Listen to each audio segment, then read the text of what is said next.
السلام عليكم ورحمة الله تعالى وبركاته. نحمده ونصلي على رسوله الكريم، أما بعد فأعوذ بالله من الشيطان الرجيم. بسم الله الرحمن الرحيم. والذين يكنزون الذهب والفضة ولا ينفقونها في سبيل الله فبشرهم بعذاب أليم. صدق الله العظيم. Bangladesh business community মালয়েশিয়ার উদ্যোগে মালয়েশিয়ার বাণিজ্যিক রাজধানী পুত্রাজায়ার জেনিথ হোটেলের বলরুমে ইফতার পূর্ব আজকের এই ইফতার প্রোগ্রামে আপনারা যারা উপস্থিত হয়েছেন আপনাদের সবাইকে জানাচ্ছি আন্তরিক শুভেচ্ছা এবং মোবারকবাদ। আহলান ওয়া সাহলান ওয়া মারহাবান বিকুম ফি হাদাল লিকা আত-তাইয়িব আল মুবারাক। আমরা শুরুতেই আল্লাহ রাব্বুল ইজ্জা ওয়াল জালালের দরবারে শুকরিয়া জ্ঞাপন করছি, যিনি আমাদেরকে পবিত্র রমাদান আল মুবারাকে ইফতারের পূর্ব মুহূর্তে কিছু দিনই কথা শুনবার জন্য একত্রিত হওয়ার তৌফিক দিয়েছেন। আমরা সবাই করে নিচ্ছি কালিমাতুশ শুকুর, আলহামদুলিল্লাহ।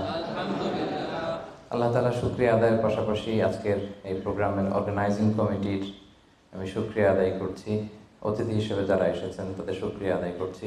অর্গানাইজিং কমিটি আমাকে একটা টপিক দিয়েছে এবং রিকোয়েস্ট করেছে যে আপনি যাকাতের উপর আলোচনা করবেন, কারণ আজকে নাকি বড় বড় ব্যবসায়ীরা আসবে এখানে, আমি শুনলাম। তো অনেককে আমি চিনি পার্সোনালি, আলহামদুলিল্লাহ। আল্লাহ তাআলা আপনাদের ব্যবসায় বারাকা দেখ। রিজিকের 10 ভাগের 9 ভাগই আসে ব্যবসা থেকে। তো এটাতে অনেক বরকত। রাসূল সাল্লাল্লাহু আলাইহি ওয়াসাল্লাম নিজেও তো বিজনেস করেছেন, তাই না? তো আল্লাহ তাআলা আপনাদেরকে আপনাদের ব্যবসায় বারাকা দান করুক এবং আল্লাহ তাআলা আমরা যাদেরকে সম্পদশালী বানিয়েছে আমরা যেন যাকাত আদায় করতে পারি নিয়ম অনুযায়ী, আল্লাহ তাআলা সেই তৌফিকটুকু আমাদের দান করুন। তো যাকাতের আলোচনা এক বৈঠকে জাকাতের সবগুলো অনুষঙ্গ টাচ করা কোয়াইট টাফ। তো তারপর আমি চেষ্টা করব যে এমন একটা ধারণা আপনাদেরকে দেওয়ার জন্য আজকের এই আলোচনা শুনলে হয়তো একটা ওভারঅল ধারণা আপনি পাবেন জাকাত রিলেটেড। তো হোপফুলি আমি 10টা পয়েন্টে জাকাত নিয়ে আজকে কথা বলবো ইনশাআল্লাহ বিইذنিল্লাহ। প্রথমে আমি জাকাতের গুরুত্ব ও তাৎপর্য নিয়ে কথা বলবো। এরপর জাকাত আদায় যদি কেউ না করে তাদের শাস্তি কি কোরআনে, সে ব্যাপারে কথা বলবো। এরপর জাকাত আদায়ের কিছু কোরআন বর্ণিত খাত আছে, মন চাইলেই যে কোনো জায়গায় আবার জাকাতের টাকা দেওয়া যায় না, সেই খাতগুলো কি সেগুলো আমরা জানার চেষ্টা করব। তারপর জানবো 4 নম্বরে কাদেরকে জাকাত দেওয়া যাবে না, কিছু লোক আছে যাদের জাকাত দেওয়া যাবে না। এরপর 5 নম্বরে জানবো জাকাত ফরজ হওয়ার কিছু শর্ত আছে এগুলো। 6 নম্বরে জাকাতেবল অ্যাসেট কি কি, সব অ্যাসেটে জাকাত আসে না, এগুলো আমরা জানবো। 7 নম্বরে জাকাত হিসেব করার সহজ পদ্ধতি আজকের এই জেনিথ হোটেলের বলরুম থেকে আমরা শিখে যাবো ইনশাআল্লাহ পড়ে। তো কিভাবে সহজে ক্যালকুলেশন করবেন এটা আজকে আমি বুঝিয়ে দিব। তারপরে আমাদের অনেকের কৃষি সম্পদ থাকে, কৃষি সম্পদের জাকাতটা ক্যালকুলেট কিভাবে করতে হয়। আমাদের অনেকের পশু সম্পদ থাকে, এটার জাকাতের ক্যালকুলেশন কিভাবে করতে হয়। এবং সবশেষে 10 নম্বরে বলবো যে কি দিয়ে জাকাত দিলে বা কিভাবে জাকাত দিলে জাকাতটা প্রোডাক্টিভ হবে, ইফেক্টিভ হবে। আমাদের দেশে দেখবেন যে জাকাতের শাড়ি দেয়, খুব পাতলা শাড়ি, নিম্নমানের শাড়ি, যিনি পায় তারাও ইউজ করতে পারে না, কয়েকদিন ইউজ করার পরেই এটা ব্যবহার অযোগ্য হয়ে পড়ে, রং চলে যায়, ছিঁড়ে যায়। তাহলে তো এটা ইফেক্টিভ হলো না, কি বলেন, প্রোডাক্টিভ হলো না। কিভাবে কি দিয়ে জাকাত দিলে জাকাতটা প্রোডাক্টিভ হয় সেটাও আমরা বলবো। তো আল্লাহর মেহেরবানি যে আপনারা খুবই সুশৃঙ্খল, এটা দেখে আমার ভালো লাগছে। বিভিন্ন প্রোগ্রামে একটু বিশৃঙ্খলা হয়, যেটা আমি খুবই অপছন্দ করি। বিশৃঙ্খলা হলে আমি আলোচনা করতে পারি না, এরকম সুশৃঙ্খল পরিবেশ হলে কিছুদিনই কথা শেয়ার করা যায়। তো তাহলে আসুন আমরা মূল আলোচনায় চলে যাই। প্রথমে আমরা বলবো জাকাতের গুরুত্ব এবং তাৎপর্য। সম্মানিত দিনী ভাই এবং বোনেরা, আমরা সবাই জানি যে জাকাত হচ্ছে one of the 5 pillars of Islam. ইসলামের 5টা ভিত্তির একটা, 3 নম্বর ভিত্তি। প্রথমে ঈমান, তারপরে সালাত, তারপরেই জাকাত। একটা খুঁটি, একটা তাঁবুর 5টা খুঁটি থাকে। এর মধ্যে এই তাঁবুর 5টা খুঁটিকে যদি ইসলামের 5টা পিলারের সাথে তুলনা করি তাহলে মাঝখানের খুঁটিটার নাম জাকাত।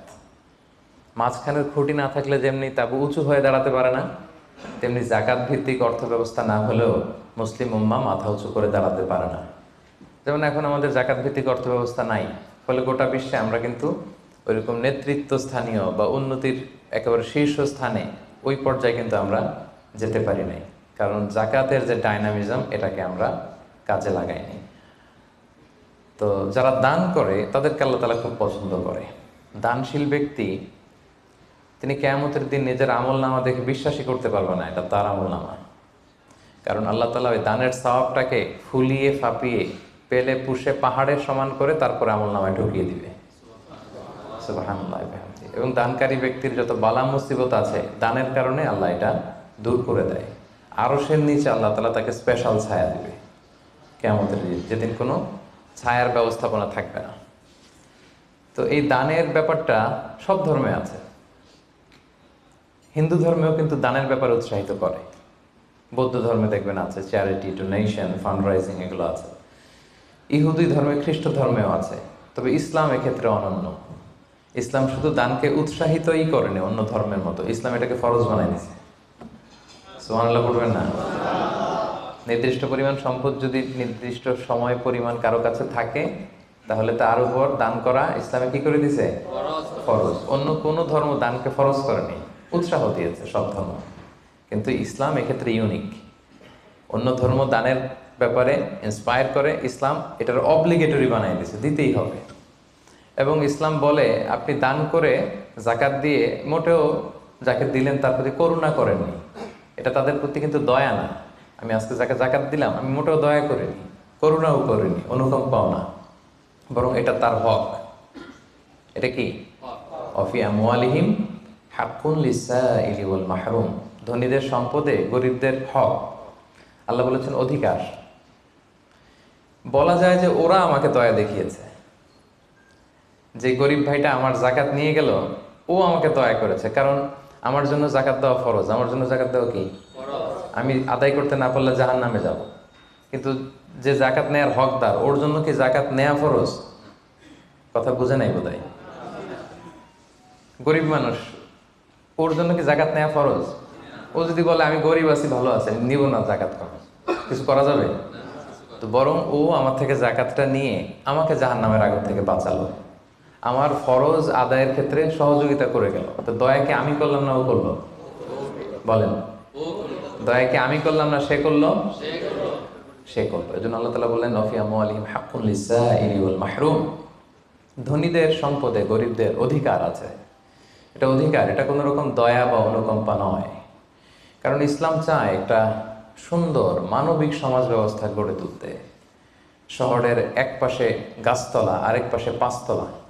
শহরের এক পাশে 5 স্টার 7 স্টার হোটেল, বৃত্ত, বৈভব, আনন্দ, উল্লাস, এন্টারটেইনমেন্টে মানুষ ফুর্তিতে মজে থাকবে। আর শহরের আরেক পাশে বস্তি, না খেয়ে মানুষ চিকিৎসার অভাবে ধুকে ধুকে মরবে। ইসলাম এটা চায় না। ইসলাম চায় সম্পদের তারল্য সবার হাতে পৌঁছে যাক। কাইলা ইয়াকুনা দুলাতান বাইনাল আগনিয়াই মিনকুম। আল্লাহ বলেন সম্পদ যেন শুধু তোমাদের ধনীদের হাতে কুক্ষিগত না হয়, এজন্য আমি এই জাকাতের ব্যবস্থাপনা করেছি। ফলে সবার কাছে এই জাকাতের অর্থ কিন্তু পৌঁছে যাবে। তাহলে সম্মানিত ভাই এবং বোনেরা, আমরা বুঝলাম এই জাকাত কিন্তু যাদের উপর ফরজ হয়েছে এটা আপনাকে আদায় করতেই হবে, এখানে কোনো ছাড় নেই। এবং এটা গরিবদের অধিকার, এটা সোশ্যাল সিকিউরিটি নেট, যাতে সকলের কাছে অর্থের তারল্য পৌঁছে যায়। এজন্য আল্লাহ তাআলা জাকাতকে ফরজ করেছেন। তাহলে জাকাতের গুরুত্ব তাৎপর্য তো বুঝলেন না? এবার শোনেন, জাকাত ফরজ হওয়ার পরে যদি আমরা জাকাত আদায় না করি তাহলে কি ভয়ঙ্কর শাস্তি হবে। এই আয়াতটা দিয়েই আমি আমার আলোচনা শুরু করেছি যে ওয়াল্লাযীনা ইয়াকনিজুনা যাহাবা ওয়াল ফিদ্দাতা ওয়া লা ইউনফিকুনাহা ফি সাবিলিল্লাহ ফাবাশশিরহুম বিআযাবিন আলীম।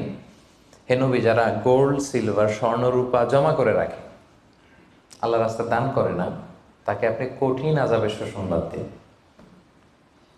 আচ্ছা বলেন তো, আযাবের কি সুসংবাদ হয় না দুঃসংবাদ হয়? তারপরও আল্লাহ এই এক্সপ্রেশন ব্যবহার করেছেন। ছেলে কথা শোনে না, তখন মা বলে দুষ্টামি করতেছো, বাবা আসলে এমন মাইট দিবে মজা টের পাবা। আচ্ছা বলেন তো, মাইট দিলে কি মজা লাগে? তো মা তো বলতেছে মজা টের পাবি। তোর বাবা এসে এমন মাইট দিবে মজা টের পাবি। মজা লাগে মাইট দিলে? তো মজার কথা বললেন কেন মা? মাইটটা খুব কড়া হবে, মানে চরম পিট্টি দিবে তোমার বাবা, তোমারে আসুক তোমার বাবা। তো এই শাস্তির তীব্রতা বোঝানোর জন্য বললেন যে মজা। তো আল্লাহ বলতেছেন ওদেরকে কঠিন শাস্তির সুসংবাদ দেন, দুঃসংবাদ বলে নেই। আল্লাহ টিপ্পনি কেটে বলেন যে সুসংবাদ দেন, ইয়াউমা ইউহমা আলাইহা ফি নারি জাহান্নাম। সেদিন এই স্বর্ণরৌপ্য যারা জমিয়ে রেখেছে, জাকাত দেয় নাই, এগুলোর আল্লাহ গলিয়ে খুন্তি বানাবে লোহার। ফাতুকুয়া বিহা জিবাহুহুম ওয়া জুনুবুহুম ওয়া যুহুরুহুম, 3 জায়গায় ছেঁকা দেওয়া হবে। কপালে স্বর্ণরৌপ্য জমা করেছে, ব্যাংক ব্যালেন্স জমা করেছে, জাকাত দেয় নাই, এগুলোর আগুনে জ্বলিয়ে লোহার খুন্তি বানিয়ে কপালে ছেঁকা দেওয়া হবে। এটা কি দুনিয়ার আগুনের ছেঁকা? কথা বলেন। আল্লাহ জাহান্নামের আগুনকে বলেছেন নারুল্লাহিল মুকাদা আল্লাতী তাত্তালিউ আলাল আফইদা। দুনিয়ার আগুন আঙ্গুলে লাগলে আঙ্গুল জ্বলে, পায়ে লাগলে পা জ্বলে। জাহান্নামের আগুন দেহের যেখানেই লাগুক আগে কলিজে চলে যাবে। সেই আগুনে সেই স্বর্ণ রূপাগুলোকে গলিয়ে খুন্তি বানিয়ে কপালে, পাজরে, পিঠে ছেক দেয়া হবে। আল্লাহ তাআলা আমাদেরকে হেফাজত করুক। সাইয়ুতাওয়াকুনা মা বাখিলু বিহি ইয়াউমাল কিয়ামা, যেগুলোর জাকাত তারা দিতে চায় না স্বর্ণরৌপ্য, এগুলোরে বেড়ি বানিয়ে কিয়ামতের মাঠেই গলায় পরিয়ে দেয়া হবে। অন্যান্য সব পাপের শাস্তি জাহান্নামে গেলে আগে বিচার, তারপরই না শাস্তি, কি বলেন? এক্সেপ্ট জাকাত। জাকাত যারা দেয় নাই এদের শাস্তি কিয়ামতের ময়দান থেকেই শুরু। অন্যান্য সব শাস্তি জাহান্নামে ঢুকলে, আর জাকাতের শাস্তি সাইয়ুতাওয়াকুনা মা বাখিলু বিহি ইয়াউমাল কিয়ামা, কিয়ামতের মাঠেই গলায় বেড়ি পরানো হবে। বুঝে শুনে সবাই উত্তর দিবেন। আচ্ছা, যেই লোকটাকে কিয়ামতের ময়দানে লক্ষ কোটি মানুষের সামনে লোহার বেড়ি পরিয়ে টানা হলো জাকাত না দেওয়ার কারণে, ও যদি নামাজি হয়ে থাকে, ওর নামাজ কি কাজে লাগলো ওই দিন? বলেন। উনি যদি রোজা রেখে থাকে, ওই দিন ওনার রোজাটা কি কাজে লাগলো? তাহাজ্জুদ পড়তে পড়তে কপালে যদি দাগ ফেলে দেয়, ওই দাগ ওনার কি কাজে লাগলো ওই দিন? কোটি মানুষের সামনে গলায় বেরিয়ে পড়ে যদি আমাকে হেঁচকা টান দেয় জাকাত না দেওয়ার কারণে, তো আমার নামাজ কি কাজে লাগলো বলেন তো? কথা বোঝেন নাই বোধহয়। নামাজ কি কোনো কাজে লাগলো? সো জাকাতের শাস্তি বড্ড ভয়ঙ্কর যারা জাকাত দেয়নি। হাদিসে আছে আতাহুল্লাহু মালান ওয়া লাম ইউআদ্দি যাকাত, আল্লাহ সম্পদ দিয়েছে কিন্তু তারা আল্লাহর রাস্তায় জাকাত দেয় নাই। এই সম্পদগুলোকে একটা সাপের রূপ দেওয়া হবে। সুজা আন আখরা, বুখারীর বর্ণনা। দ্য মোস্ট ভেনোমাস স্নেক, সুজা আন আকরা, টেকো সাপ। সাপের মাথায় পশম হয়, কিছু চুল, পশম। তো জাহান্নামের সেই সাপ এত বিষাক্ত, ভেনোমাস হবে, বিষের চোটে ওই সাপের মাথায় কোনো পশমও থাকবে না।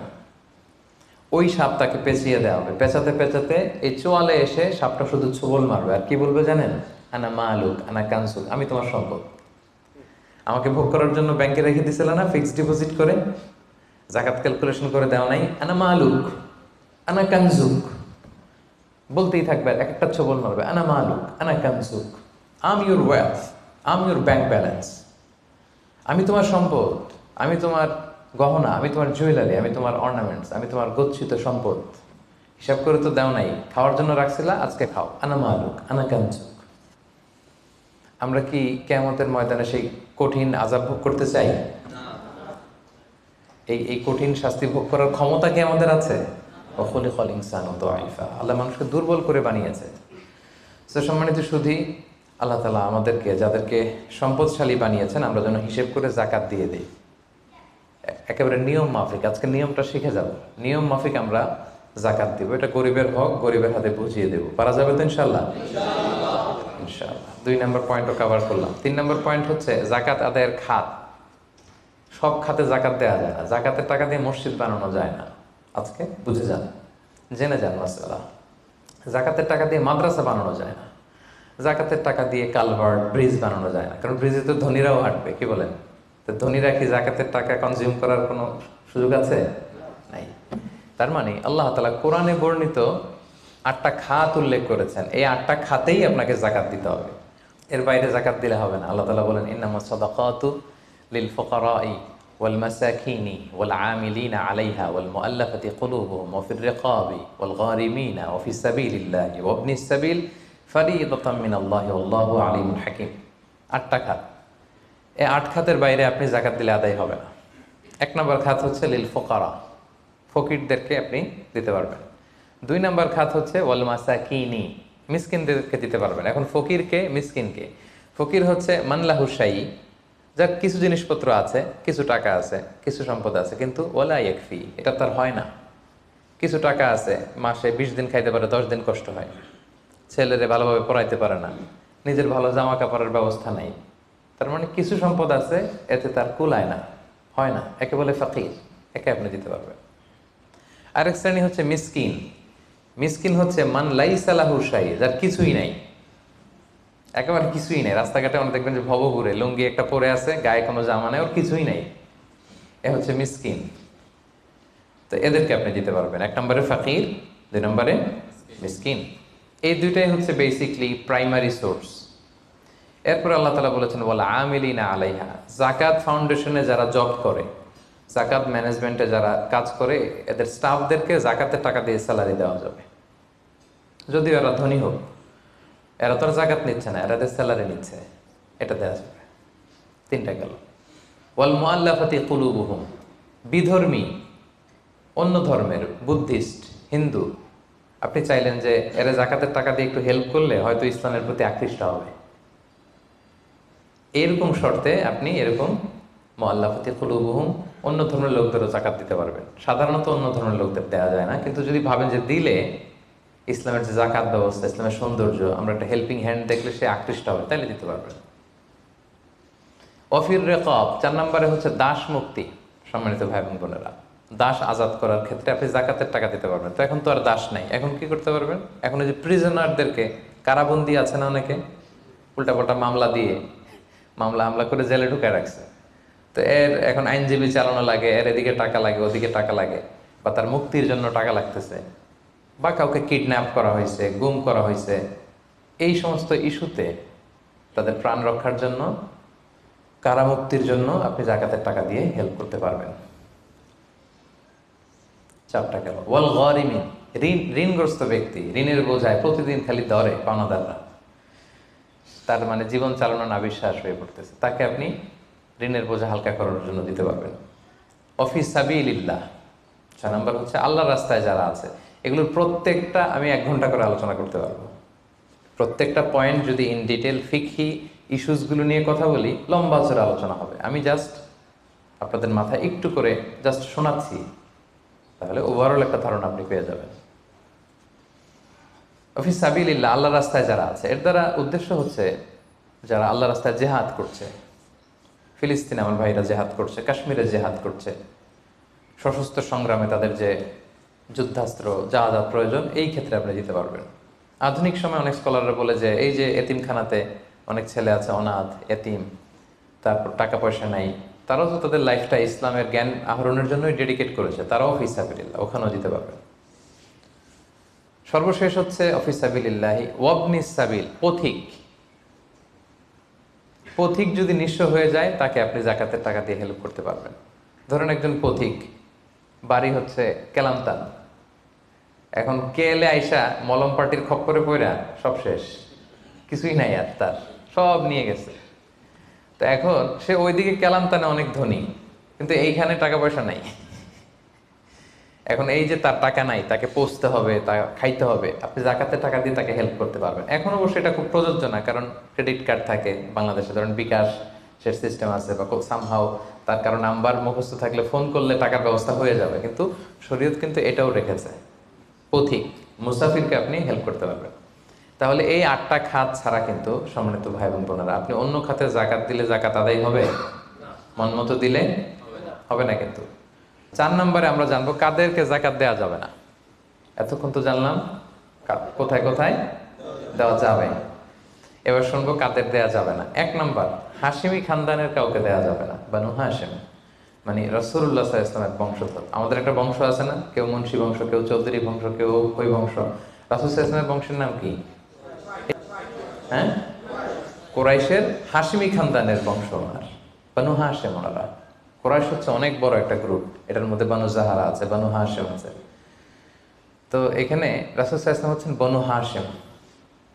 বনু হাশিমের লিনিয়েজে যারা আসবে, আপনি যদি জানতে পারেন তিনি বনু হাশিম, আপনি জাকাত দিতে পারবেন না, ওনারা জাকাত খেতে পারবে না।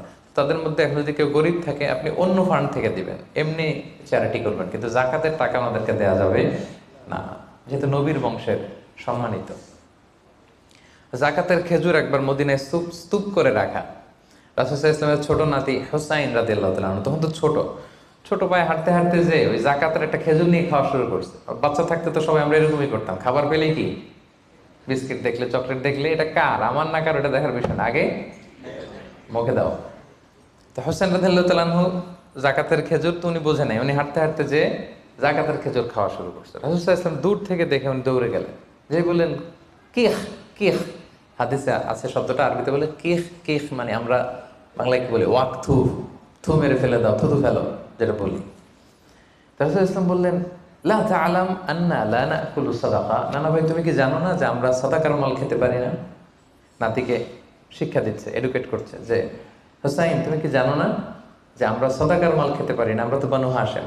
এবং রাসূল সাল্লাল্লাহু আলাইহি ওয়াসাল্লাম জোর করে ওই খেজুরটা বের করে দিলেন মুখ থেকে।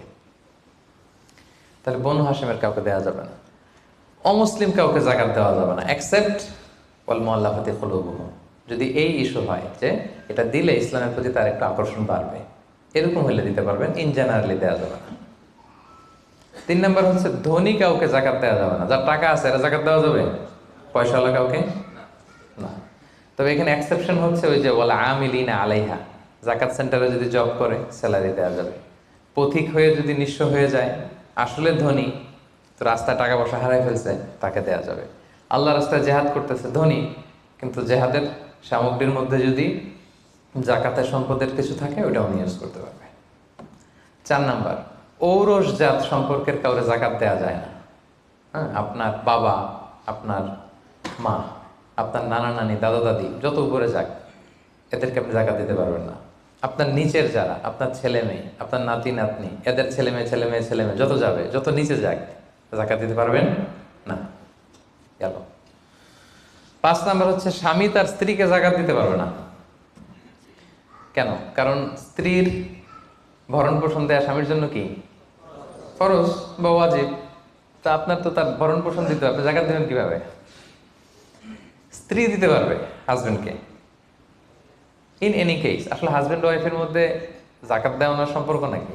তো ভালোবাসার সম্পর্ক, স্বামী স্ত্রীর মধ্যে তো ভালোবাসার সম্পর্ক। তো ইন এনি কেস ইসলাম বলে যে প্রত্যেকে কিন্তু ইন্ডিভিজুয়াল।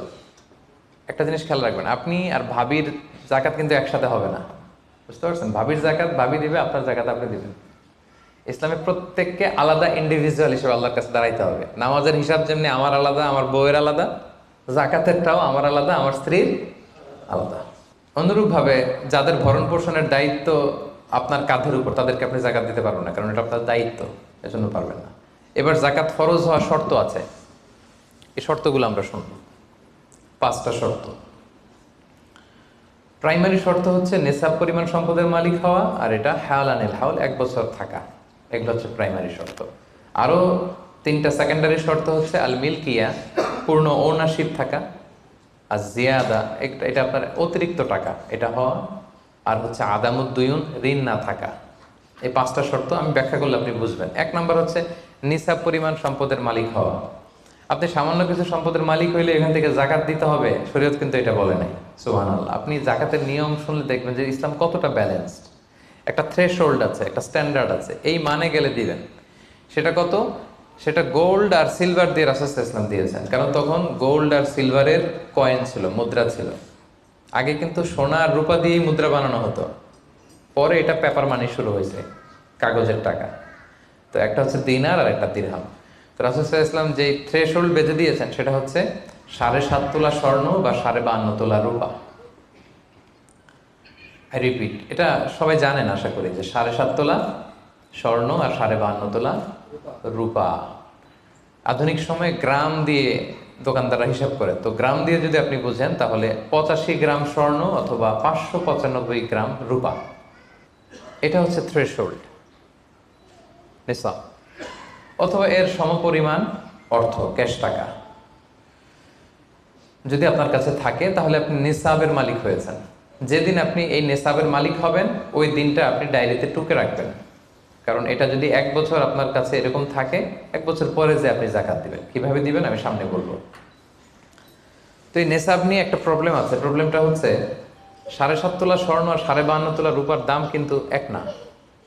52.5 তোলা রূপার দাম খুব কম, আর 7.5 তোলা স্বর্ণের দাম অনেক বেশি। এটা হইল একটাই কম আর একটা বেশি। ঘটনা হচ্ছে রাসূল সাল্লাল্লাহু আলাইহি ওয়াসাল্লাম যখন এই থ্রেশহোল্ডটা বেঁধে দিয়েছিলেন নিসাবটা, তখন দুইটার মান সমান ছিল।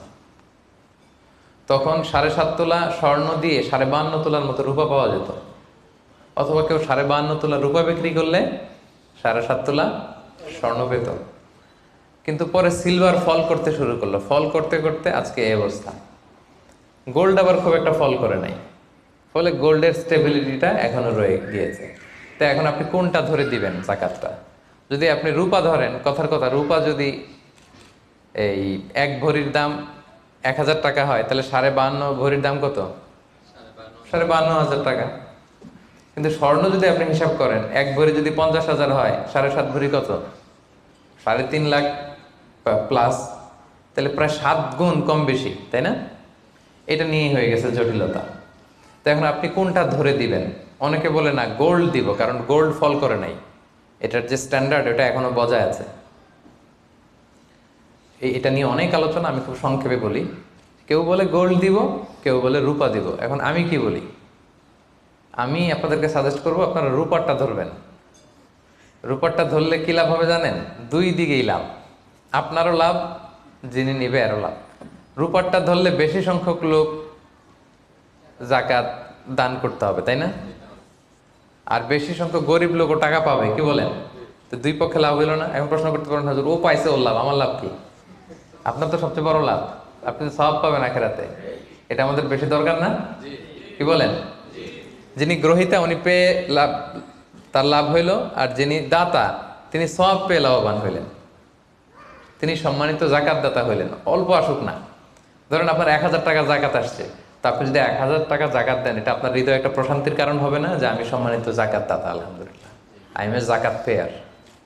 এবং এত বড় একটা ফরজ ইবাদতের লিস্টে যে আপনি ঢুকতে পারছেন, এটাও তো কম কিসে, কি বলেন? এজন্য স্বর্ণেরটা না ধরে রূপারটা ধরবেন। আপনাদের যে টাকা পয়সা, আপনাদের তো হীরা দিয়ে করা দরকার আপনাদের নেশা। এনিওয়ে, তো এজন্য আপনারা রূপারটা ধরবেন, তাহলে লোকজন উপকৃত হবে বেশি, সম্মানিত ভাই বোন বোনেরা। তাহলে 5টা শর্তের প্রথমটা তো বুঝে গেছেন, নিসাব, কি বলেন? নিসাব বুঝে গেছেন না? 2 নম্বর শর্ত হচ্ছে শুধু এই নেশাব পরিমাণ সম্পদের মালিক হইলেই হবে না ভাইরা, এটাকে হাল আনিল হাউল বলে, মানে 1 বছর আপনার কাছে থাকতে হবে। দেখেন ইসলাম কতটা ভারসাম্যপূর্ণ। কিছু টাকা আপনার কাছে থাকলে এই জাকাত দাও না, এটা 1 বছর থাকতে হবে। যদি দেখা যায় যে আপনার সব খরচ শেষে 1 বছর এই টাকাটা আপনার কাছে অলস পড়ে আছে, তাহলে বোঝা গেল যে আপনি সম্পদশালী এবং আপনার অর্থের একটা স্টেবিলিটি আছে, কি বলেন? তাহলে আপনি নেশাব পরিমাণ সম্পদের মালিক হলেন, এবং 1 বছর যদি থাকে, 1 বছর শেষে আপনি জাকাত দিবেন। এই বছরটা কিন্তু সৌর বছর না, সোলার ইয়ারে হিসাব করলে হবে না, এটা লুনার ইয়ারে, চান্দ্র বৎসরে। খেয়াল রাখতে হবে, সৌর বছর জানুয়ারি ফেব্রুয়ারি মাসের যে হিসাবটা, এটা 365 দিনে 1 বছর। কিন্তু যেটা লুনার ইয়ার, চন্দ্র বছর, এটা কতদিন 1 বছর কে জানে? কেউ জানেন না? 300 হ্যাঁ 354 দিন, রাইট, 354 দিন, সামান্য কিছু সময়। তো 11 দিনের কিন্তু এখানে ডিফারেন্স আছে, 11 দিনের ডিফারেন্স আছে। তো আপনি হিসেব করবেন হচ্ছে চান্দ্র বছর অনুযায়ী, সৌর বছর অনুযায়ী না। তো সৌর বছর অনুযায়ী যদি করেন, তাহলে আপনার জাকাত কিন্তু 2.5% থাকবে না। চান্দ্র বছর অনুযায়ী আপনার 2.5%, সৌর বছর করলে ওইটা 2.58% হয়ে যাবে, একটু বাড়বে না? কারণ কতদিন বেশি? 11 দিন বেশি, পার্সেন্টেজও বেড়ে যাবে। তখন কিন্তু জাকাত আপনার 2.5% থাকবে না, 2.58%। বলার আগেই বুঝে যায়, কারণ সব ব্যবসায়ী সারাদিন ক্যালকুলেটর নিয়ে কোত্থেকে শিপমেন্ট হইলো, কত মিলিয়ন গেল, কত মিলিয়ন ঢুকলো, সব মুখস্থ, যেন বলার আগে বুঝে ফেলতেছে চটচট করে, মাশাআল্লাহ। তো তখন আর 2.5% হচ্ছে না, 2.58% হচ্ছে। তাহলে সম্মানিত ভাইরা, আপনি উদাহরণস্বরূপ ধরেন যে আপনি গত রমজানের 20 তারিখে সর্বপ্রথম নিসাব পরিমাণ সম্পদের মালিক হয়েছিলেন। তো তারপরে আপনি খেয়াল করবেন যে দেখি সারা বছর এই পরিমাণ অতিরিক্ত অলস টাকা আমার কাছে পড়ে থাকে কিনা। থাকতে এই রমজানের 20 পর্যন্ত দেখেন যে টাকা ওইটা তো আছে, আরো হয়েছে টাকা। তো তার মানে আপনি এখন জাকাত দিবেন, যেহেতু নিসাবের মালিকও হয়েছেন, আবার পূর্ণ একটা চন্দ্র বছরও আপনার অতিক্রম করেছে, স্থায়ী হয়েছে। তখন আপনি জাকাত হিসাব করবেন। তাহলে দুইটা শর্ত বুঝলেন না? 3 নাম্বার হচ্ছে ওনারশিপ। আপনার মালিকানা থাকতে হবে, যে সম্পদটা আছে খালি আপনার কাছে টাকা থাকলেই হবে না, এটা কমপ্লিট, আরবিতে তাসাররুফ বলে, কমপ্লিট ওনারশিপ আপনার থাকতে হবে। এখন একজনের আমানতের টাকা আপনার আছে, ওইটা আপনি জাকাত দিতে পারবেন? একজন 5 লাখ টাকা আমানত রাখছে, আপনি এটা জাকাত দেওয়া শুরু করছেন, হবে? এটা তো উনি জাকাত দেবে, এটা তো আপনার আমানতের টাকা, এই টাকা তো আপনার বুঝাই দিতে হবে। তো আমানতের টাকা কিন্তু কমপ্লিট ওনারশিপ আমার থাকে না, এটার হিসাব আমি করবো না। তো এটা বুঝে গেলেন। 4 নাম্বার হচ্ছে এই টাকা আপনার অতিরিক্ত হইতে হবে, আরবিতে বলে জিয়াদা। দেখেন ইসলাম কত সুন্দর। ইসলাম বলে আপনার নিজের পার্সোনাল এক্সপেন্সিস, আপনার লিভিং কস্ট, আপনার সব ধরনের অ্যাকোমোডেশন, আপনার ট্রান্সপোর্টেশন এক্সপেন্সিস, আপনার মেডিকেল এক্সপেন্সিস, আপনার বাচ্চার স্কুলিং, আপনার ইয়ারলি ট্রিপ যদি থাকে, এন্টারটেনমেন্ট, ধরেন বছরে আপনি একবার ফ্যামিলি আউটিং করেন, এই খরচটা যত খরচ আপনার হতে পারে, এই সব খরচ শেষেও কিছু টাকা আপনার থেকে যায়, ইসলাম বলে ওইটার উপরে জাকাত দিবে। সুবহানাল্লাহ। জিয়াদা, অতিরিক্ত হওয়া শর্ত। আপনার লাগে, যদি আপনার এই টাকা লাগে, ওটা তো আপনি ইউজ করবেন। আপনার টাকার ব্যবহারের জন্য সবচেয়ে বেশি হকদার কে? আপনি নিজে। আপনার সব খরচ আলহামদুলিল্লাহ সুন্দরভাবে চলে, এরপরেও নিসাব পরিমাণ টাকা বছরব্যাপী যখন আপনার রয়ে গেল, ইসলাম বলে জাস্ট 2.5%। সুবহানাল্লাহ। তাহলে অতিরিক্ত হইতে হবে। সর্বশেষ শর্ত, 5টা শর্তের সর্বশেষ শর্ত হচ্ছে ঋণ থাকতে পারবে না। ঋণ থাকলে ওইটা জাকাত থেকে বাদ যাবে।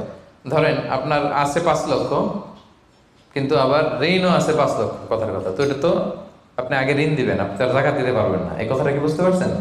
আচ্ছা, ঋণ ভাই 3 ধরনের। কয় ধরনের? 3 ধরনের।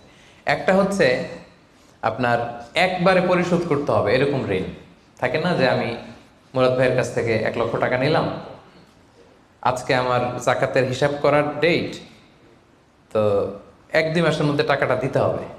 তো তখন এই যে 1 লক্ষ টাকা উনি পাবে, এই টাকাটা আমি বাদ দিব আমার অন্যান্য অ্যাসেট থেকে। বাদ দিয়ে যদি দেখি যে না, তারপরেও জাকাত হয় দিব, আর না হলে দিব না, কারণ এটা একবারে দিতে হবে। ওনার বলছে যে 1 লক্ষ আমি একবারে দিয়ে দিব আপনাকে 1 মাস পরে, এইভাবে ঋণটা নিয়েছিলাম। তাহলে কিছু কিছু ঋণ আছে একবারে পরিশোধযোগ্য, ওকে, এটা জাকাতের ক্যালকুলেশন থেকে বাদ যাবে। কিভাবে বাদ যাবে আমি ক্যালকুলেশন করে দেখাবো।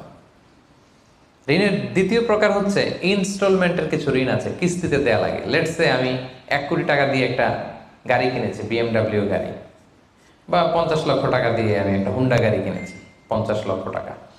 তো এটা আমি কিস্তিতে কিনেছি। কিস্তির ঋণ যদি হয় তাহলে আপনি কিন্তু পুরোটা বাদ দিতে পারবেন না, তখন সর্বোচ্চ 12 মাসের কিস্তি বাদ দিতে পারবেন, 12 মান্থসের, তাও এই চন্দ্র মাসের হিসাবে।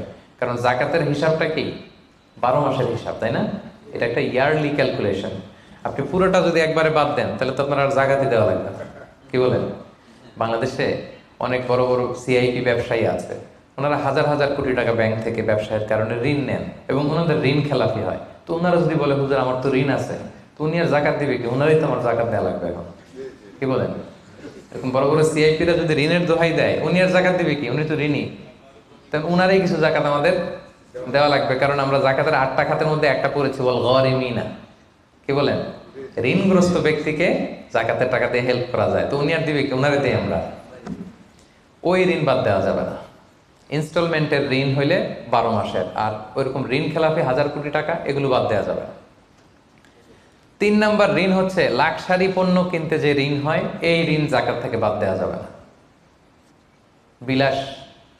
বিলাসিতামূলক কিছু যদি আপনি কিনেন, আপনি একটা লাম্বরগিনি কিনলেন 10 কোটি টাকা দিয়ে, এটা আপনি জাকাত থেকে বাদ দিতে পারবেন? পারবেন না। তাহলে লাক্সারি আইটেমের যে ঋণ, এটা বাদ দেওয়া যায় না। তাহলে ঋণের ব্যাপারটা পুরোপুরি বুঝে গেছেন না? এই 5টা শর্ত যদি থাকে আপনার মধ্যে পাওয়া যায়, অর্থাৎ আল্লাহ তালা আপনাকে একটা নিসাব পরিমাণ সম্পদের মালিক বানিয়েছেন, এটা আল্লাহ তালা পুরো 1 বছর আপনার এই পরিমাণ টাকা আপনার মধ্যে স্টেবল ছিল, এবং এটার পূর্ণ ওনারশিপ আপনার আছে, এবং এটা আপনার সব খরচের অতিরিক্ত, এবং সবশেষে এটা আপনার ঋণের বাইরে, ওই সম্পদ থেকে আল্লাহ তালা আপনাকে জাকাত দিতে বলেছেন। তাহলে জাকাতের শর্ত সবার ক্লিয়ার? এবার হচ্ছে জাকাত যোগ্য সম্পদ কি কি?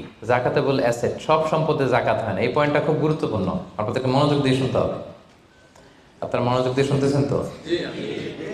আপনি ধরেন ওই যে উদাহরণ দিয়েছিলাম, গত রমজানের 20 তারিখে নেশা পরিমাণ সম্পদের মালিক হয়েছেন, দেখলেন সারা বছর আছে এই টাকাটা, তো এই 20 রমজানে তো আপনি এখন হিসাব করবেন, তাই না? তো হিসাবে আপনি কি কি ধরবেন? সব সম্পদে জাকাত নাই। আপনার বাসার যে ফার্নিচার, এটা হিসাব করা লাগবে না। আপনার যে ফ্রিজ, আপনার যে এয়ারকন, আপনার যে থাকার যে ফ্ল্যাটটা, আপনার যে বাংলো বাড়ি, এগুলোতে কোনো জাকাত নাই। আপনার চলার জন্য যে গাড়িটা লাগে, এগুলোতে কোনো জাকাত নাই। আপনার নিজের জন্য যে ল্যাপটপ, মোবাইল, যত কিছু আছে, গ্যাজেট বলেন, এগুলোতে কোনো জাকাত নাই। তাহলে কি কিসে জাকাত আছে? জাকাতেবল অ্যাসেট কি, জাকাতযোগ্য সম্পদ কি, সেটা আমরা শুনি। এক নম্বর হচ্ছে সোনা রূপা, gold and silver in its any form, যে কোনো ফর্মে, যে কোনো ফর্মে। এটা জুয়েলারি হোক, অর্নামেন্টস হোক, এটা বার হোক, বিস্কিট হোক। অনেকে গোল্ডের বার কিনে না, দেখবেন 999-এর ফাইনেস্ট গোল্ড, একেবারে খাপটাত নাই, 24 ক্যারেটের গোল্ড, 999 লেখা থাকবে ওটার উপরে চকচকে, আপনার গোল্ডের বার, গোল্ডের বিস্কিট। অনেকে শখ করে গোল্ডের প্লেট টেট তৈজসপত্র এগুলো কিনে। হ্যাঁ, স্বর্ণের ঘড়ি অনেকে কিনে। পুরুষের জন্য কিন্তু স্বর্ণের ঘড়ি আংটি কোনোটাই পরা বৈধ না। কিন্তু যদি কেউ কিনে, স্বর্ণের কলম আছে, শখ করে কিনে অনেকে, টাকা রাখার জায়গা পায় না, তো ভাবে যে একটা কলম কিনে ফেলি স্বর্ণের, তারপর স্বর্ণের ঘড়ি, স্বর্ণের এই সেই। তো এরকম জুয়েলারি বলেন, তৈজসপত্র বলেন, যা যা আছে আপনার সব হিসাব করতে হবে in its any form. Gold and silver, এটা জাকাতেবল অ্যাসেট।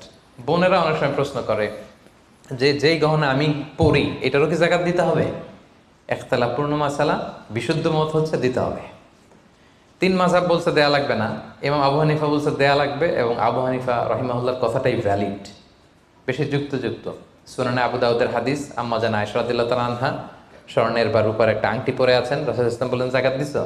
আম্মা জান বলেন না, এটা পড়ছি যাতে আপনার সামনে আমি আমার সৌন্দর্য বাড়াতে পারি। রাসূল সাল্লাল্লাহু আলাইহি ওয়াসাল্লাম বললেন হাসবুকি মিনান নার, জাহান্নামে ঢুকাতে এটাই যথেষ্ট। সাথে সাথে জাকাত দিয়ে দিলেন আম্মা জান আয়েশা। তো আম্মা জান আয়েশা তো এটা পরিহিতা ছিলেন, কি বলেন। আরেক নারী আসলেন তার মেয়েকে নিয়ে, হাতে 2টা স্বর্ণের চুড়ি। রাসূল বলেন জাকাত দিছো? দেই নাই। বলতেছে তুমি কি পছন্দ করো যে এই 2টা চুড়ির পরিবর্তে আগুনের 2টা চুড়ি জাহান্নামে পরানো হবে? ওই মহিলা ভয়ে তাড়াতাড়ি খুলে দিচ্ছে, ইয়া রাসূলুল্লাহ নেন, পুরোটাই দিয়ে দিলাম। তো এই হাতের বালাও কিন্তু ওই মেয়ে হাতে পড়া ছিল, তাই না? এতে করে বোঝা যায় যেই জুয়েলারি আমার বোনেরা আপনারা ইউজ করেন, সেটারও জাকাত দিতে হবে, সেটারও জাকাত দিতে হবে। আপনার সিন্ধুকে থাক, গলায় থাক, আপনি সব কাউন্ট করে জাকাত দিবেন। তবে আপনি বিক্রয় মূল্য হিসাব করবেন, কারণ আপনি 1 লক্ষ টাকা দিয়ে একটা নেকলেস কিনছেন, বেচতে গেলে কি 1 লক্ষ পাবেন? কথা বোঝেন নাই? পাবেন? এটার সাথে খাদ আছে, এটার মেকিং চার্জ আছে, জুয়েলারি দোকানেরও একটা মেকিং চার্জ রাখে। তো আপনি যখন আপনার নেকলেসটা বিক্রি করতে যাবেন, ওরা 20% কাট করে দিবে। 1 লক্ষ টাকার নেকলেস আপনি দোকানে বেচতে গেলে কত টাকা পাবেন? 80,000 হিসাব করবেন, বিক্রয় মূল্য ধরতে হতো। তো তাহলে সম্মানিত ভাই এবং বোনেরা, জাকাতেবল asset 1 number golden silver. 2 number হচ্ছে ক্যাশ। ধরেন আজকে আমি আমার জাকাত হিসাব করতে বসছি, তো আমি দেখতেছি যে আমার স্বর্ণ টর্ণ কি আছে না আছে, আমি হিসাব করতেছি। স্বর্ণের পালা গেল, এবার আমি হিসাব করবো আমার ক্যাশ কোথায় আছে, পকেটে কত, ওয়ালেটে কত, ড্রয়ারে কত, ব্যাংকে কত, কারেন্ট অ্যাকাউন্টে কত, ফিক্সড অ্যাকাউন্টে কত, সেভিংস অ্যাকাউন্টে কত। যত জায়গায় আপনার যত ক্যাশ ফর্মে টাকা আছে, এটা আপনি হিসেব করবেন। এগুলো জাকাতেবল অ্যাসেট। আরও কিছু সম্পদ আছে, এগুলো ক্যাশ না, তবে ইজিলি লিকুইডেট করা যায়, চাইলে টাকা বের করে আনা যায়। যেমন প্রাইস বন্ড অনেক কিনে রাখে না, আমাদের ডাক বিভাগের সঞ্চয়পত্র আছে না, এগুলো ফিক্সড ডিপোজিট, অনেকে ইন্স্যুরেন্স করে, লাইফ ইন্স্যুরেন্স। এগুলো চাইলে আপনি টাকা বানাতে পারেন। তো এটা অনেকে বলে হুজুর এটা তো ম্যাচিউরড হয় না, কীভাবে করবো? এটা ব্যাংকে আপনি নক দিলে ওরা স্টেটমেন্ট দিবে যে আজকে এই ডিপোজিটটা ভাঙ্গালে কত পাবেন, একটা স্থিতি দেখাবে। এটা আজকের স্টেটমেন্ট, ওই স্টেটমেন্ট আপনি বের করে নিয়ে আসবেন যে আজকে 20 রমজানে যদি আমি এটা ভাঙ্গাই তো আমি পাবো এত, তাহলে এটার মালিক আপনি, এটা আপনি যোগ দিবেন। তাহলে বুঝতে পারছেন এটা? এগুলো জাকাতেবল অ্যাসেট। আচ্ছা গেল। এরপরে ব্যবসার সম্পদ, উরুদ উত্তেজারা, যত ব্যবসার সম্পদ আছে এটা কিন্তু আপনি জাকাতে হিসাব করবেন। উদাহরণ দিই, একজন বিস্কিট ফ্যাক্টরির মালিক, উনি বিস্কিট বিক্রি করে। তো আজকে আমি যে আমি আমার কোম্পানিতে ফোন দিয়ে আজকে কত carton biscuit ready to sell, কত কার্টুন, ধরেন 50,000 পিস, তো এটার দাম কত, বিক্রয় মূল্য আমি যোগ দেব।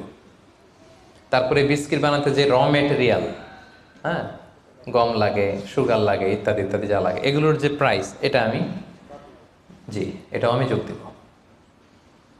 ওখানে ধরবো না কি, ওখানে ধরবো না হচ্ছে যেটা ফিক্সড অ্যাসেট। ব্যবসার ক্ষেত্রে ফিক্সড অ্যাসেট ধরতে হয় না। যেমন ধরেন আপনার ফার্নিচার বা কারো বিস্কিট ফ্যাক্টরি, তার ফ্যাক্টরির যে জায়গাটা, এটা আসবে না। মেশিনারি, যে মেশিনে করে বিস্কিট বানায়, ওইটা আসবে না। তারপরে ধরেন এটা লরি ট্রাকে করে বিভিন্ন জায়গায় আমি পাঠাই আমার প্রোডাক্টগুলো, এই যে ট্রাকের দাম টাম, এগুলো কিন্তু ধরা হবে না। এগুলো ফিক্সড অ্যাসেট, মেশিনারি ধরতে হয় না। শুধু প্রোডাক্ট রেডি টু সেল অথবা র মেটেরিয়াল, এগুলো ধরবো। শেয়ার বাজার আছে, অনেকে শেয়ার কিনে, এটাও আপনি ধরবেন। ওই দিন আপনি হিসেব করবেন। শেয়ার দুই ধরনের, একটা আছে আপনার প্রাইমারি, একটা নেট ভ্যালুয়েশন করা হয়, পরে এটা একটু দাম বাড়লে অনেকে দেখবেন যে সারাদিন দেখতে থাকে দাম বাড়লো না কমলো, সেকেন্ডারি মার্কেটে এটা সেল করে দেয়, আছে না? তো এটা আজকের দিনে আমার এই শেয়ারটা সেল করলে কত প্রাইস পাবো, ওই প্রাইসটা আমি যোগ দিয়ে দিব। ওকে, আচ্ছা গেল। আরেকটা আছে কোম্পানির শেয়ার কিনে অনেকে, ধরেন বিশাল বড় বাংলাদেশে বড় কোম্পানি, বেক্সিমকো কোম্পানি, তারপর ওই কোম্পানি, এটার আপনি শেয়ার কিনবেন, লং টার্ম ইনভেস্টমেন্ট শেয়ার থাকে, ওইটা কিভাবে ধরবেন? ওইখানে কোম্পানির অ্যাকাউন্টসে আপনি নক দিলে জাকাতেবল অ্যাসেট কত আছে এটা ওরা বলে দিবে। বড় কোম্পানিগুলোতে ম্যাক্সিমাম 40% জাকাতেবল অ্যাসেট থাকে। এই যে লিস্টগুলো আপনাকে শোনালাম, এগুলো হচ্ছে জাকাতযোগ্য সম্পদ।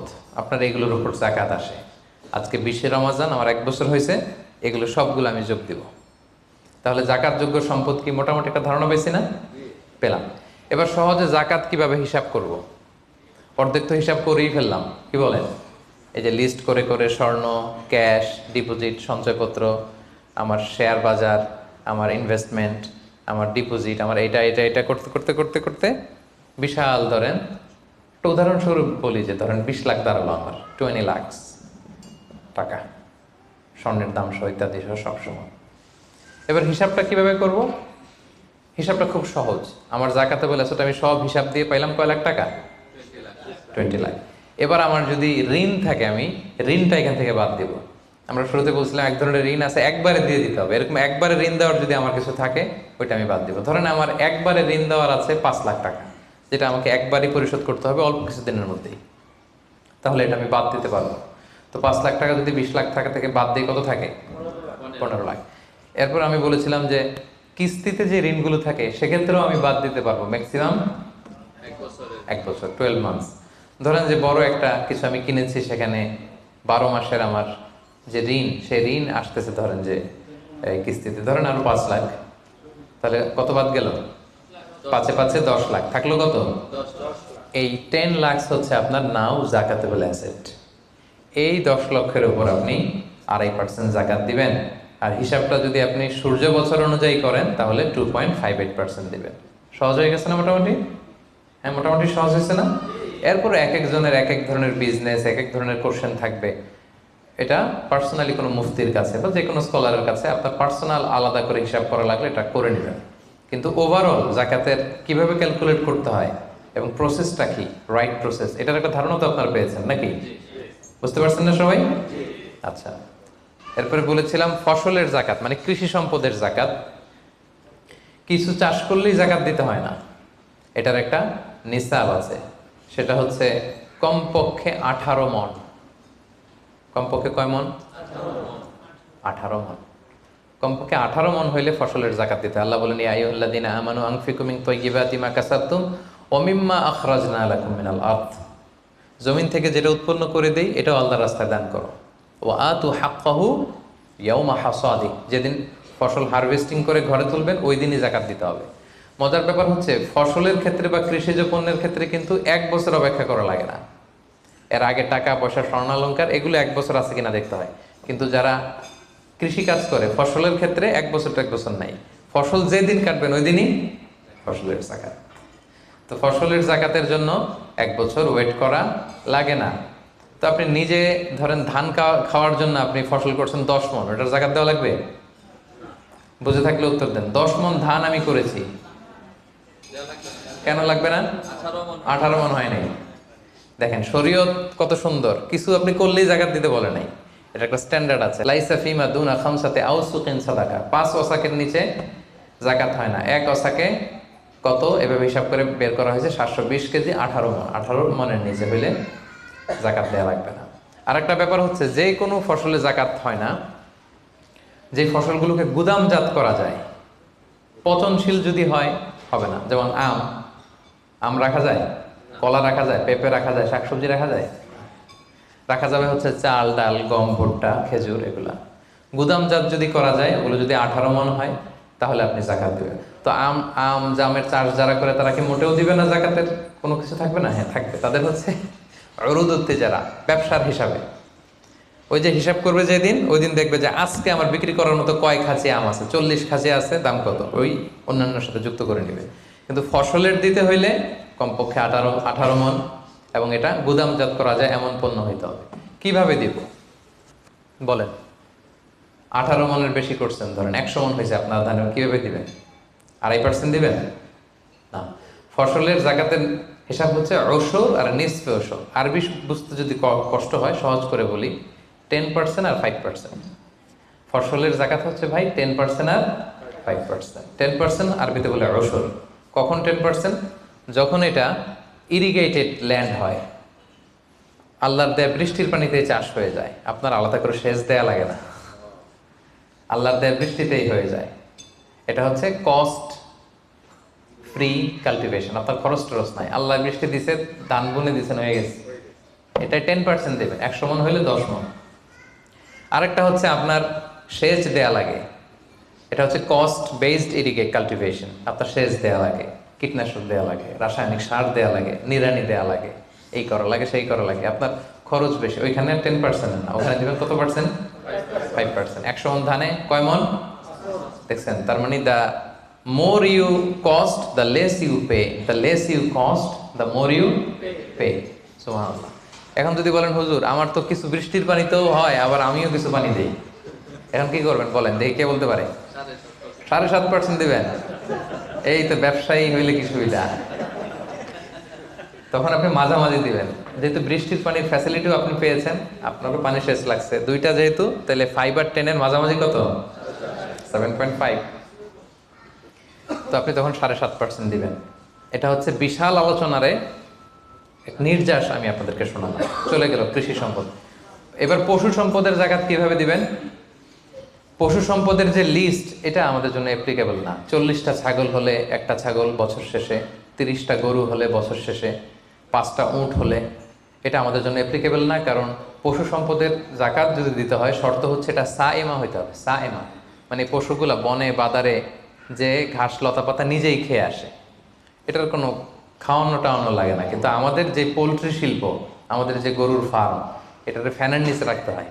অস্ট্রেলিয়ান গাভী যারা পালে দেখবেন উপরে ফ্যান, যে দারোয়ান ওর ফ্যান নাই, কিন্তু গরুর উপরে ফ্যান। কারণ এই বাতাস না খেলে ওটা বাঁচবে না, ওইটারে ইঞ্জেকশন দিতে হয়, ওইটারে এই দিতে হয়, ওইটার ভুসি খাওয়াও, ওইটারে এই খাওয়াও।